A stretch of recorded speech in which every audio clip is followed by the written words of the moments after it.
after Raleigh. These members haven't really been able to get the numbers on the board for a lot of the tournaments that we've had in 2022, but they're looking to try and reignite some of this passion and get back to their winning ways here going in towards the Super.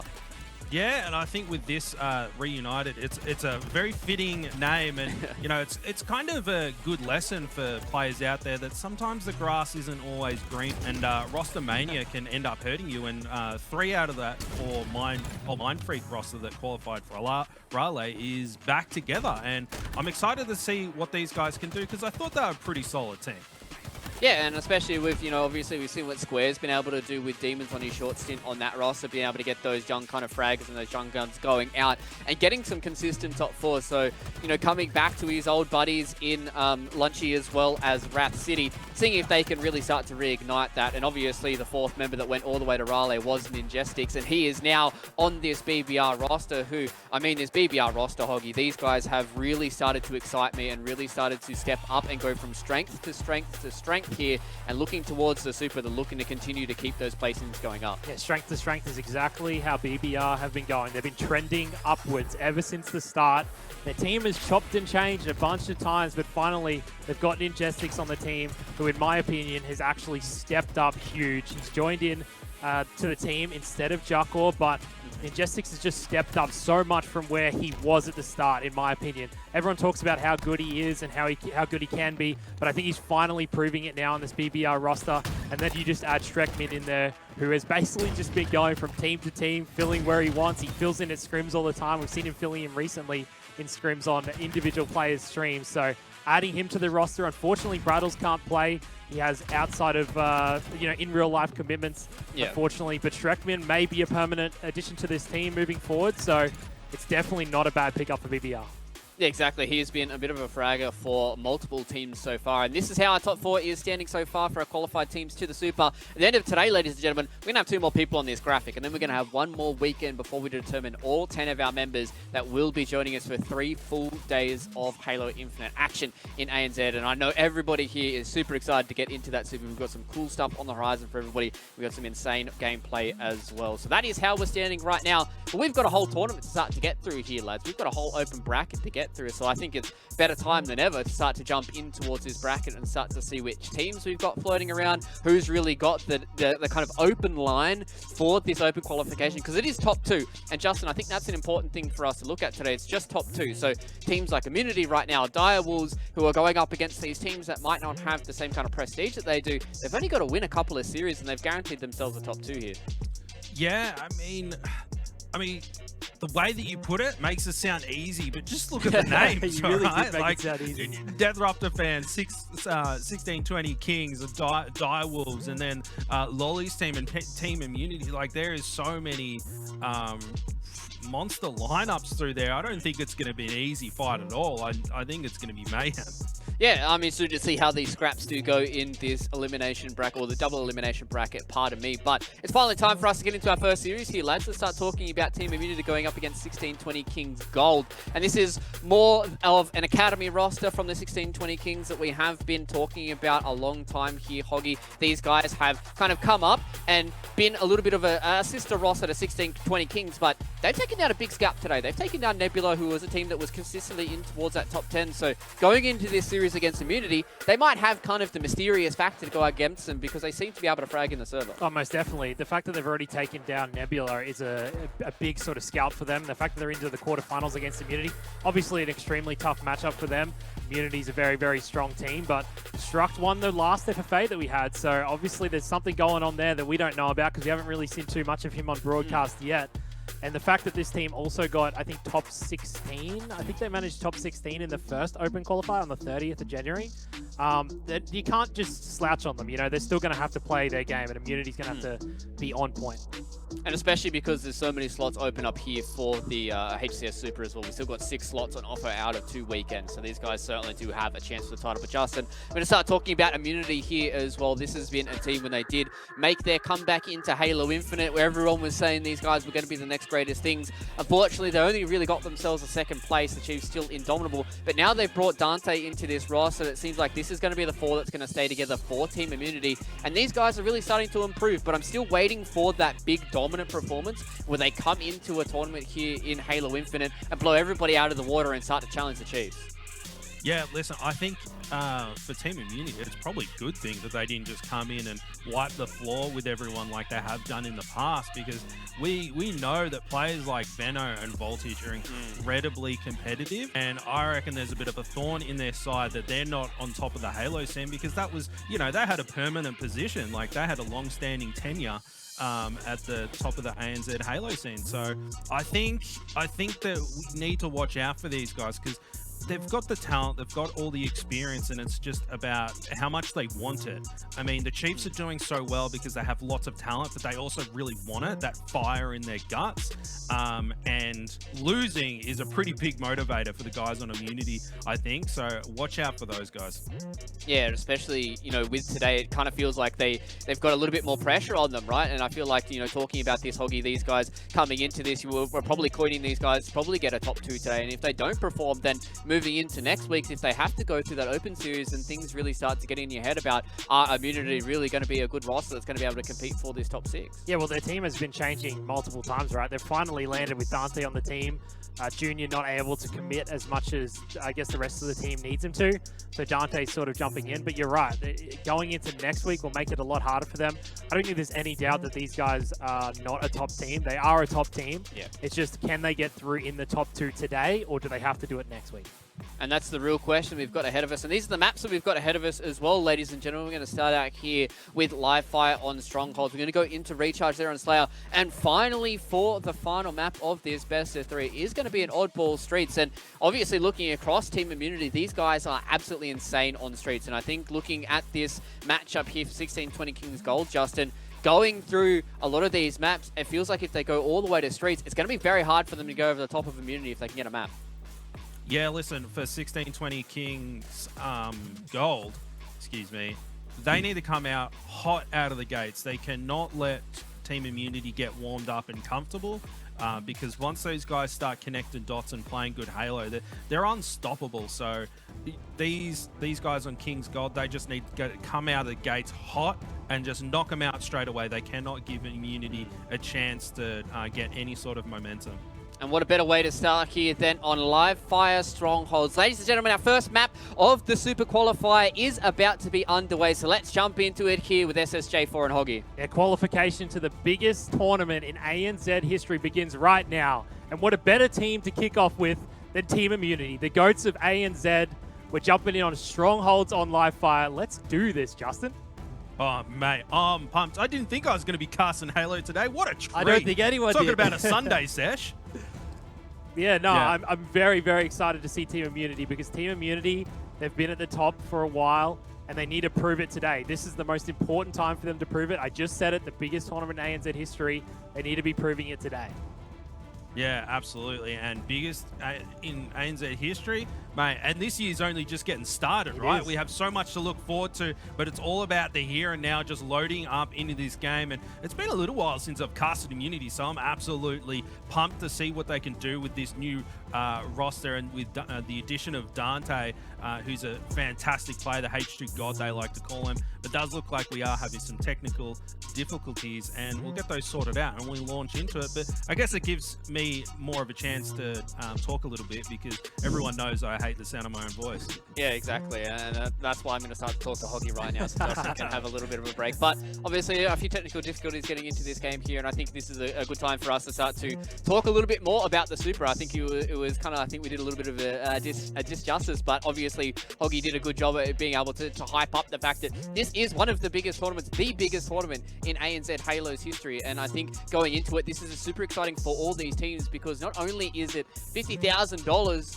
American that these guys are playing for, but it is also a slot in towards the Kansas Major. So this is super important for a lot of these teams, Hoggy, and being able to go through these open series, these open qualifiers, and get that extra bit of experience under your belt, and then going into the pool play is exactly why these guys are being so important and so competitive. Because just looking at this prize pool breakdown, $20,000 for first place. I mean, I'd love that on a Sunday afternoon. Oh, no doubt. And the fact that so many players that were here from the early days are still playing now and have the opportunity to be in this tournament, is absolutely huge for the ANZ region because those players are putting the time, the dedication to be around for so long.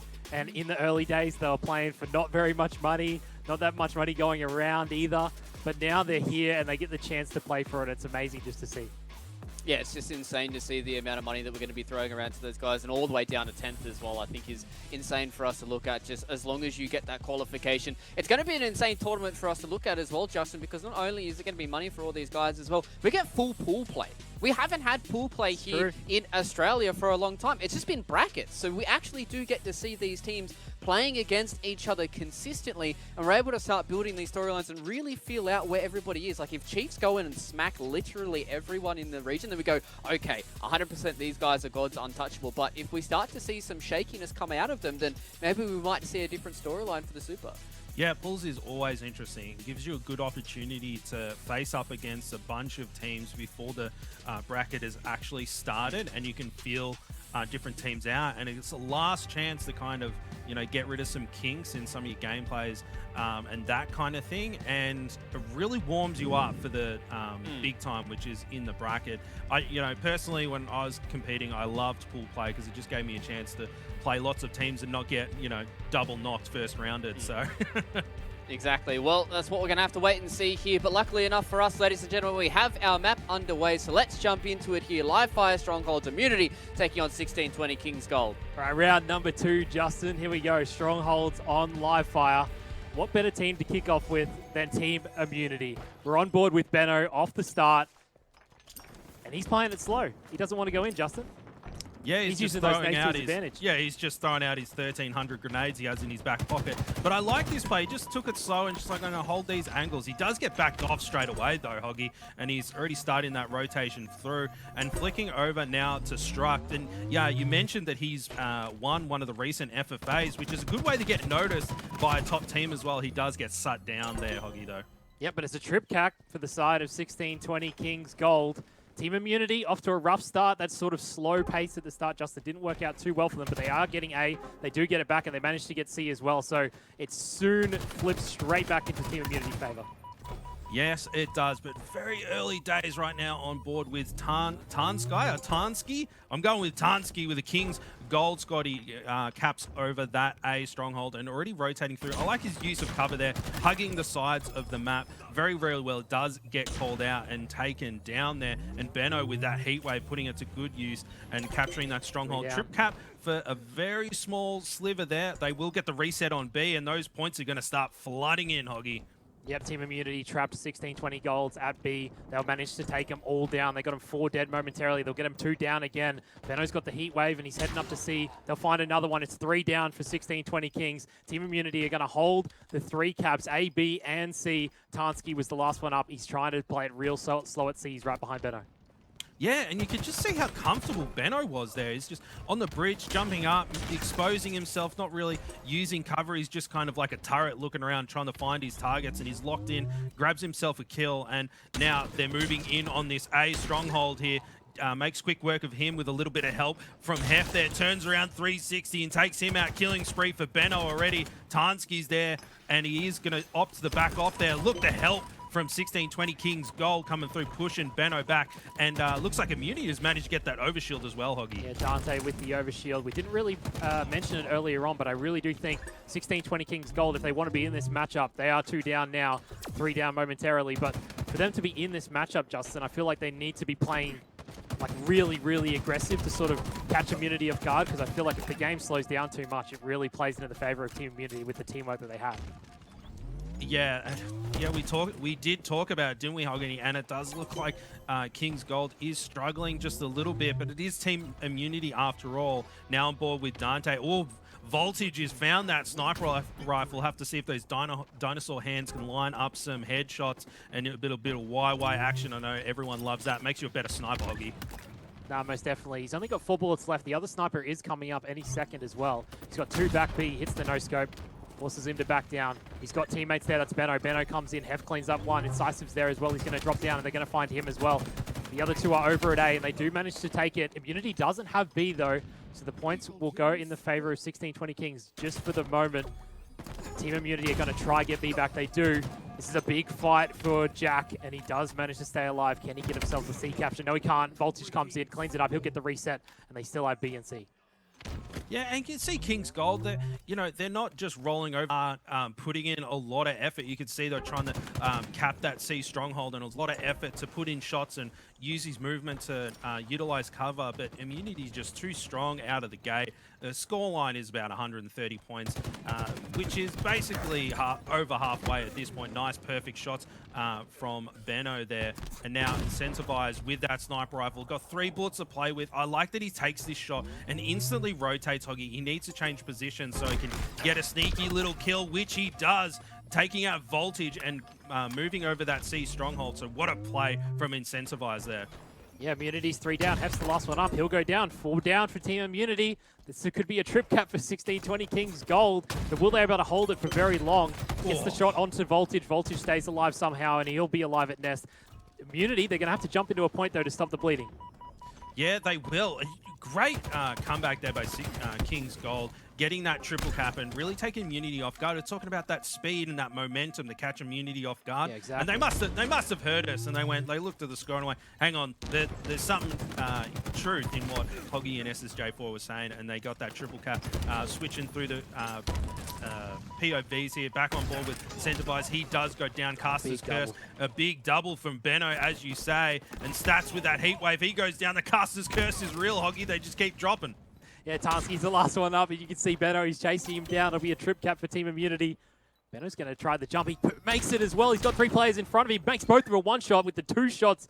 Dante cleans up 1. He jumps up for the second. There's 3 down for the 16-20 Kings Gold. The last one is right in front of Benno. Benno makes him 1 shot. He'll back down, call it out to his teammates. They should be able to clean that one up. Tansky spawns over at B. They're going to run straight there and try to cap it for themselves. Dante's got 1 in front of him. He gets the teamwork out to take down that player. And 16-20 Gold, they are in trouble. They're in big trouble, and Dante just running up long haul there without any pressure applied to him. That just shows how much control Team Immunity has of this game right now. They're only a few points from locking this game 1 in. They've got all the power weapons. They've got the Mangler. They've got the Heat Wave. I wouldn't be surprised if his sniper rifle's in their hand as well. And Benno's just scouting for an extra couple of kills for his stat line here. Long range shot. And look at this A stronghold. Benno's just going in. He wants a few extra kills, going in for the double kill, which he gets. And it is going to tick over to 250, and that's game 1 to Team Immunity. Yeah, Team Immunity coming out strong off the bat. Struck with a rough game number 1. We just spoke about how he won the last FFA in the ANZ region, but he only managed 2 kills in that game, Justin.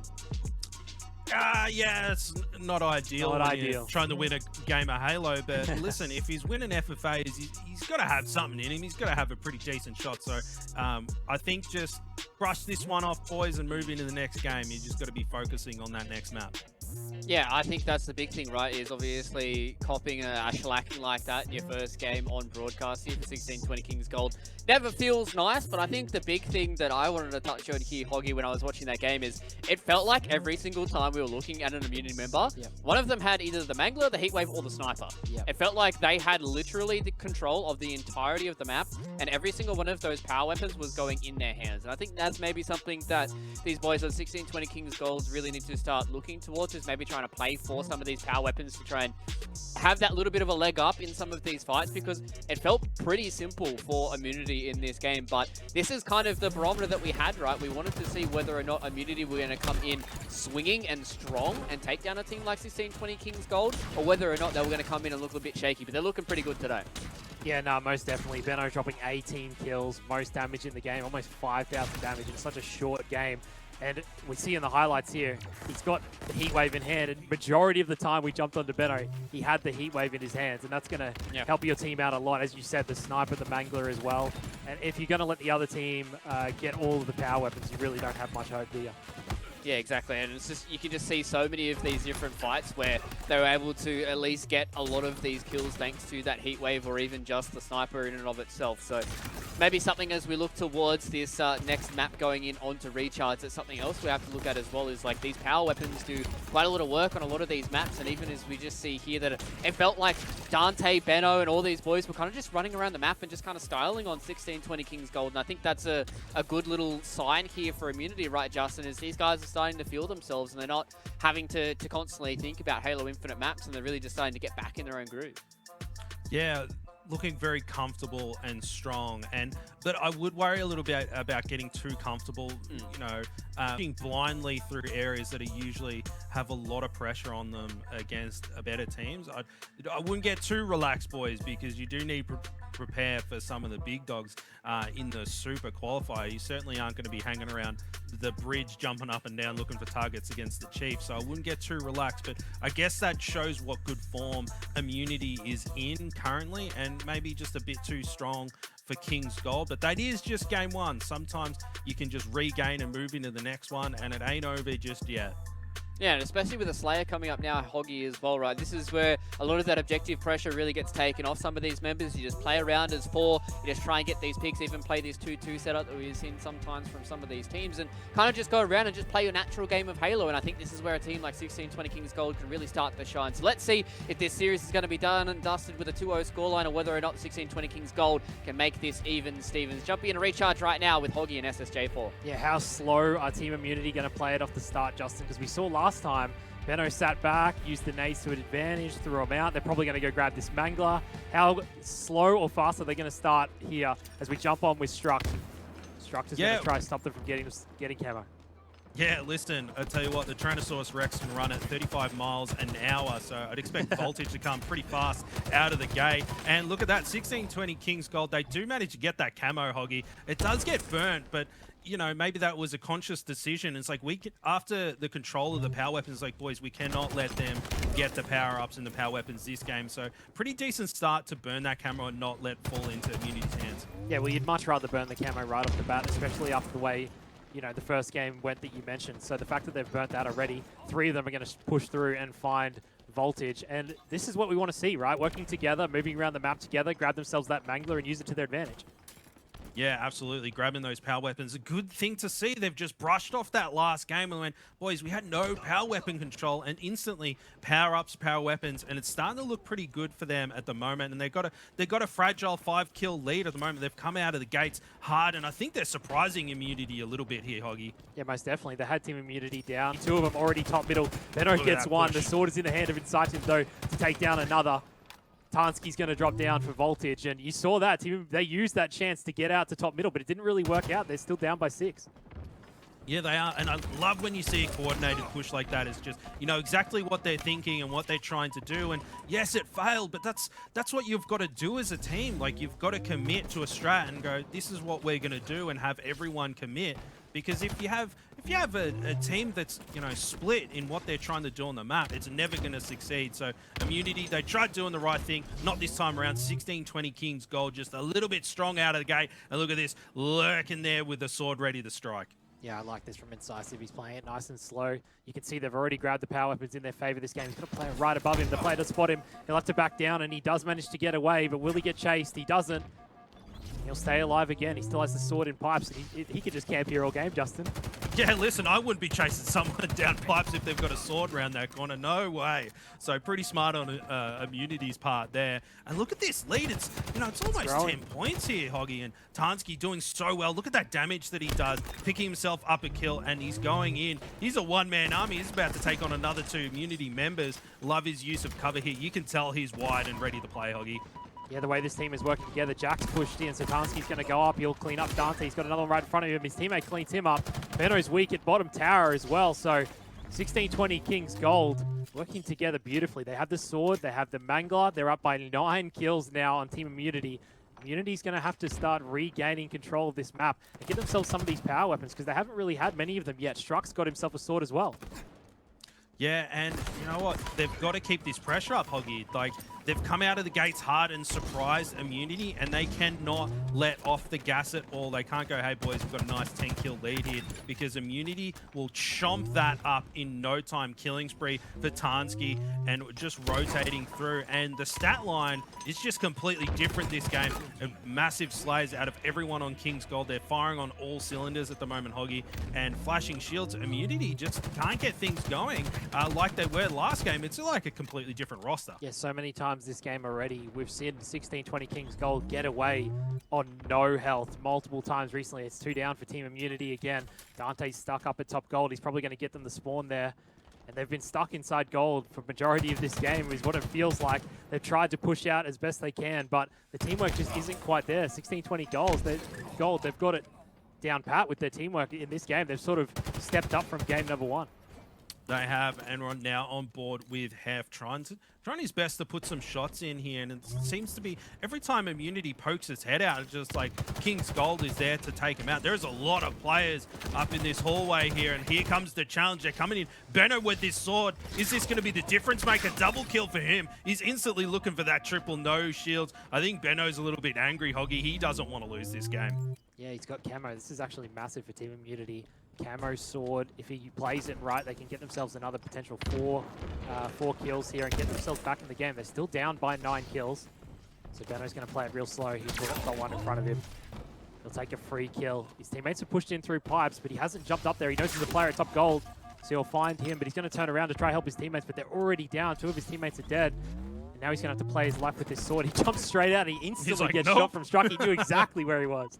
Yeah, he's straight out of there on that one, and he's just run into 2 more players. Benno doing his absolute darndest to stay alive, and look at that. Took 2 players about 500 grenades to take him out, but Stats now with that shock rifle, probably going to pad his stats a little bit here. An absolutely brutal weapon, and still 10 kills the difference. Immunity, even with that camo and sword, and Benno playing out of his mind, it just wasn't enough to get them back into this game, Hoggy. Yeah, with 9 kills the difference, 16-20 Kings Gold, all they need to do is trade out kills. As long as they're getting 1 kill for every kill the Team Immunity gets, they've got this game won. But as you see, Benno goes in with the teamwork of Voltage. Take down another. There's 2 down for 16-20 Kings. Benno goes down. Tansky's going to have to fight Voltage. Voltage wins that one. And that's the fights that they need to be winning. He's challenging one shot to put more shots out for his team, get the pressure down on the map. But Team Immunity is going to have to keep doing that, working together, trading out the kills, and the game is getting closer. Look at that nade placement, Hoggy. He's thrown a couple of nades in his time, Voltage, hasn't he? Just perfect placement there. And look, the difference is now down to the 5 kills now. Yep. And I wonder if King's Gold is, you know, sweaty palms a little bit. You know, Mum Spaghetti's going to be on the sweater soon if they don't get things together. And Immunity, just so much experience, probably just going, boys, it's only 10 kills. It's a couple of round of slays. Let's just get our stuff together and get back in this game. And Benno, he's got that camo again. King's Gold allowing them to get the power weapons and the power-ups. And lo and behold, Immunity's back in the game. Yep, Benno's grabbed his camo for the 2nd time in a row. He's had it for about 20 seconds now, so he doesn't have too long left on it. There's not too many players around him either. They are pushing through top gold. He's going to jump across to help out Dante. Dante gets dropped from the opposite side of the map. Now Benno is in trouble. Benno's getting shot from cross map as well as top gold. And he's playing his life nicely. He's going to have to whip out this Mangler. Can he get the one-shot beat down? He'll call out incisive across map. There's Jack pushing top elevator as well. So the 2 players from 1620 Kings are pushing on one side of the map, 2 on the other. It's basically a split map as Benno's trying to get the flank on. He gets one shot. Dante goes down though. Benno gets 2 kills with 1 shot. And he's got 2 more players trying to push him, but it's only a 4-kill game now, Justin. That was just straight up dirty. Talking about bullet efficiency, he had 1 bullet to spare out of that burst for that double kill, Hoggy. Unbelievable. And you can tell Benno's a little bit angry now. He's like, boys, let's get this game won. That's only 2 kills the difference now in King's Gold. They've got to be feeling this pressure. It's all tied up. That 10-kill difference is now completely gone. Benno goes for the challenge, just narrowly not being able to get that kill. But Dante goes in there and gets the cleanup. And earlier on in the game, like King's Gold, they were able to get a kill and just scurry away like on 1-tap health. But now those kills are getting cleaned up, and Immunity have tied things up. It's going to be a nail-biter, Hoggy. Yeah, and on top of that, Team Immunity have got the last 2 camos. We've consistently seen the Mangler in their hand for the last minute and a half. They've also had the sword in the hands of Benno, who also had himself a camo and the sword at the same time. And Immunity have taken the lead. Dante's coming in to clean up another. Jack will take down Benno. There's only 3 kills left in the game. 1 kill the difference. Surely it slows down here. 16-20 Kings. They need to slow it down if they want to stay in it. Team Immunity get themselves 2 kills. There's only 1 kill left. The call out is coming across the map. They are down at long haul in gold. Team Immunity's pushing in. It's Dante and Benno. They're going to try to find this last kill together. They've got Struck right in front of them. Melee will come in, and Team Immunity will win game number 2 and head on to the semi-finals. Stop it, Hoggy. Team Immunity just putting on a clinic there. I mean, there'll be plenty of teams out there that would go, listen, boys, they're 10 kills ahead. We're never going to catch them. And, you know, that mentality just keeps them down. But Immunity just played their game and they brought things back, and the momentum just completely 180'd, and they were able to take that map. And this is why we talk about a lot of these team members being able to be cool, calm, and collected, right? And we look at this Immunity roster. These guys have been around the block. These guys have been around the block for a lot of these big tournaments as well. And the fact that they came into this best of 3 where they handed out a shellac in game number 1. They came into game number 2. They're like, all right, we're behind a little bit. Let's slow this down. Let's get these multi-frags going. Let's make sure that we're getting a lot of these kills for free rather than trades. And they were able to claw that one back, albeit a 50-46. Pretty tight matchup there for 16-20 Kings Gold. But this is where you see the experience come up trumps against a lot of these young fraggers. And I think looking at this 16-20 Kings Gold roster, Hoggy, these guys certainly have some, you know, some skill here, some mechanics to go and fall back to. But I think going up against a really well-structured and drilled team like Immunity, it's going to be a rough task for them. But they've still got this elimination bracket to try and go through to see if they can get themselves towards the super stage. Yeah, and one of the key things that we could tell in that game at the start is they had the sword. You can see it right now in Incisive's hands in these replays. They had the sword, they had the Mangler, they burnt the camo right off the bat. So they did have the power weapons, essentially the power weapons on this map. At one point they had the shock rifle in their hands as well. So the fact that they had these power weapons is what was getting them ahead in this game, and I think that's something that they can take forward into the lower bracket, right? They need to make sure they're getting these power weapons, they're getting the camo, they're getting the overshield, because they've proved that they can do well with them. But when they hand them over to the other team, it seems like they do struggle with it. So it's something that they need to keep an eye on and get better at going into the lower bracket. And I mean, that's certainly something that we've even touched on with the Chiefs, right? Like, they put a lot of emphasis on a lot of these power weapons. That one burst for 2 kills is absolutely nutty to watch there from Benno. Super happy to see this kind of stuff coming out in these games today with these best of 3s. And I think Immunity did a really good job at displaying that power weapons on a lot of these maps, Justin. I think are super, super important. And moving forward for a lot of these younger teams, I think that's probably something they need to take away from this kind of open qualifiers is we need to play around a bit more of this map control, play around these power weapons a little bit more. Yeah, listen, the power weapons and the power-ups, they're not about stats. It's about creating opportunities for your team. For instance, you have the sword and the Mangler. It's just a quick, easy, sneaky kill that you can get. And that's just like a trigger to coordinate a push and collapse on the opposite team. And that's why they're so important. And with such tight corners on that map, the sword and the Mangler, they're just too dangerous. Like, if you know a player has that weapon, you can kind of keep your distance and take them out of the play. But if you round a corner and there's a sword there waiting for you, there's nothing you can do. Suddenly your number's down and the rest of your team can collapse. And, you know, Kings Gold, they did that really well at the start of the game. And then Immunity just found their footing and just started bringing things back. And that's just the experience of those guys, is they just knew that they had to change up their game style and, you know, kind of pull it together a little bit. Yeah, and I think they did a good job at it. And obviously, having a look at this first series here, Hoggy, how do we feel about Immunity so far? Are they, you know, living up to our expectations that we're expecting here for the Open Qualifier? And I imagine, I think most of the people here on the desk would probably put Immunity as being one of the teams that's going to qualify for today. But have they really kind of given you that hope once again here? Yeah, I think the fact that they were able to control so much of the weapons, it's not necessarily that they were controlling the map so well. So maybe against a team like Direwolves, if they potentially come up against them next, because I'm not sure how that series has gone. But Direwolves will be their next matchup if Direwolves win. So it'll be interesting to see how Direwolves can take control of the map over the top of Team Immunity, because it felt like Team Immunity knew how to control the weapons, but didn't really know how to control the map as well. And maybe Direwolves can sort of exploit that.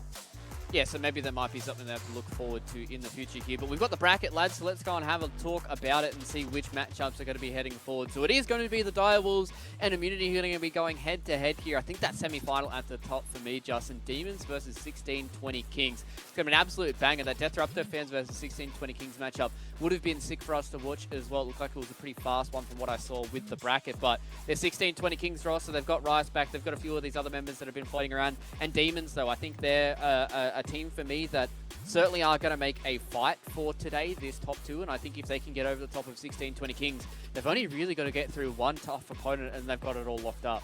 Yeah, what's really interesting about this bracket is that you have these new blood players, Demons and 1620 Kings, that are basically all brand new for the Halo scene with the release of Infinite. And then on the other side of the bracket, you have Dire Wolves and Immunity. And those guys were like born with a Halo disc in their crib, right? So it's a very interesting dynamic, and it'll be good to see who comes out on top between the old dogs and then the new dogs as well, and then who's going to win out.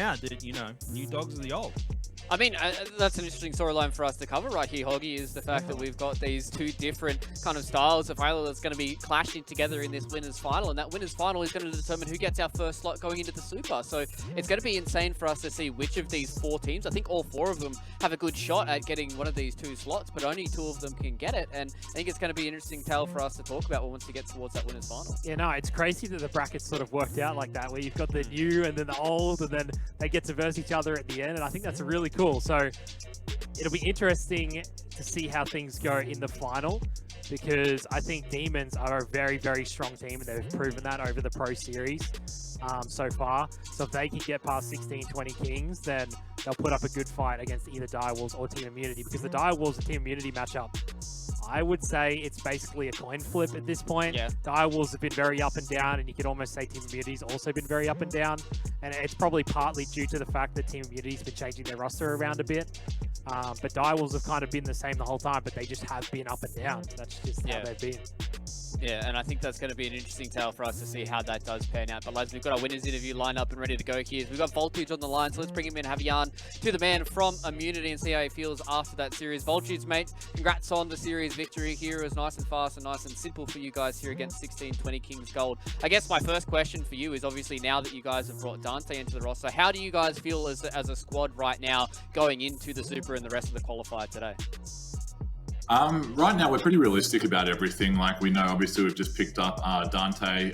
We've got a lot to go over. I think myself, Benno, and Hef haven't really gone. We didn't spend too much time going over our own footage, our own gameplay, or the maps that we were playing. So we know we're still we're playing catch up with the sort of the top tier in the competition at the moment. And we've just recently started putting more effort in to try and, I guess, iron out our gameplay of how we want to play and everything. So for me, it's just sort of work in progress. Like, I'm not really too fussed about how, I think in that Slayer game just then, we sort of see a big lapse in us in concentration, and anything can happen in a minute. So we're just working on small things of cutting things out that, you know, that lack of concentration, that lack of connecting and playing as a team. And we're just sort of slowly going through the motions of what we need to do to get back to the top. Yeah, Taj, listen, my question is kind of related to that. You guys are on top of the scene for so long, and basically doing what Chiefs are doing now. What's it like as, you know, someone with your competitive experience, being a little bit lower down tier list, trying to work your way back up? Like, is the fire being reignited, and what's your mentality been? It's a really hard juggling act, to be honest. I mean, back in the day, that's essentially what drove us to play so much, to get to that top tier. Right now, we're obviously all in and around our late 20s, if not 30s, and we all have a lot going on in our personal lives. So although we have the fire to do it and to prove that, you know, hey, we just need a bit of time, we'll get back to the top, it's a logistical nightmare trying to organize everything and just find time in the day that not only that we all line up, but even just individually to do our own reviews. So we do know what needs to be done. It is going to take us longer than what we would have expected through the other Halos, just due to the fact our time is limited. We sort of completely understand the fact that, you know, time put in and good practice is what ultimately will lead to us all improving. So we're just doing the best we can. And, you know, for me, just as an overall sort of picture, I think some of the top ANZ teams at the moment are at probably 90 to 95% of their skill cap. whereas I think we're still trying to move up to that 20-25%. So it's just a timing thing. It depends on, I think worlds-wise, that's probably when we'll look to really have it ironed out. Up until then, everything's just, hey, it's a big balancing act amongst everyone's personal lives and what we're trying to do. So we're not in any huge rush, although it would be great to start winning now, but I know we're 100% capable of doing that. It's just a matter of the time that goes into it. Yeah, I totally understand what you're saying, Voltage. I get what you mean by the team sort of ramping up and you're not too worried about it at this point. You guys have proved in the past, how good you guys can be when you get the practice in, and obviously it's harder nowadays, but I understand what you're saying. But like being in this tournament, this is technically the biggest prize pool that ANZ has ever had. What does this mean to you and you guys to be able to play in this tournament and this game, right? Because you've been around for so long, and be able to play in this game, to then go to, Worlds potentially later on in the year, and even compete in the LAN later this year. What does it mean to you guys to be here now in the, I don't know, you could say the prime of Halo in terms of competitiveness? Yeah, I mean, it's great to see. Obviously, I would have loved to see this sort of stuff 10 years ago. I think in terms of the structure and everything and the competition and prize money that's coming to esports, it's fantastic to see that, because I can only imagine how much stronger the community would have been back in the day if we had that sort of support. But we do now. And I think the fact that we do now, I mean, it's great for everyone. I think it's great for the players. It's great for the competition. It's great to, it's casting teams in every continent now, covering everything. I think overall, it's where it needs to be to get to hopefully where everyone wants it to be at, and that's to be, the #1 esport game. So, I mean, it's great to be able to compete for that sort of money in gaming now. But I think for me, it's not necessarily about the money. It's more so for the fact that it's the starting blocks for what will hopefully become, the powerhouse esport. Right now, you see leagues and things like that are just consistent. I'd love to see that in the Halo franchise, because as you know, I've been playing it for a long time and I do love it. And everyone else should get behind it. I think the top 10 teams get paid for an online competition in ANZ, which is unheard of. And it's fantastic for the region. Yeah, I'm just super excited to see what everybody else can do for the Super, and I know everybody at home in the community as well is super excited for that Super as well. So congrats on the victory here so far, Voltage. I'm sure you guys are going to be deeper into the bracket, so hopefully we get to see you guys a little bit more as well, and good luck for your series for the rest of the day. Cheers, thanks very much, guys, and keep up the fantastic work. Thanks, Taj. Thanks, Taj. Thanks, Voltage. That man is very well spoken and can certainly get himself towards the top here in ANZ. But ladies and gentlemen, it is time for us to go to a break here. We've got one series done, and now we're going to head into the next one. This time around, though, we're going to be jumping into the elimination bracket. We've got Team Nebula going up against the Death Raptor fans just after this for more HCS Super Qualifier.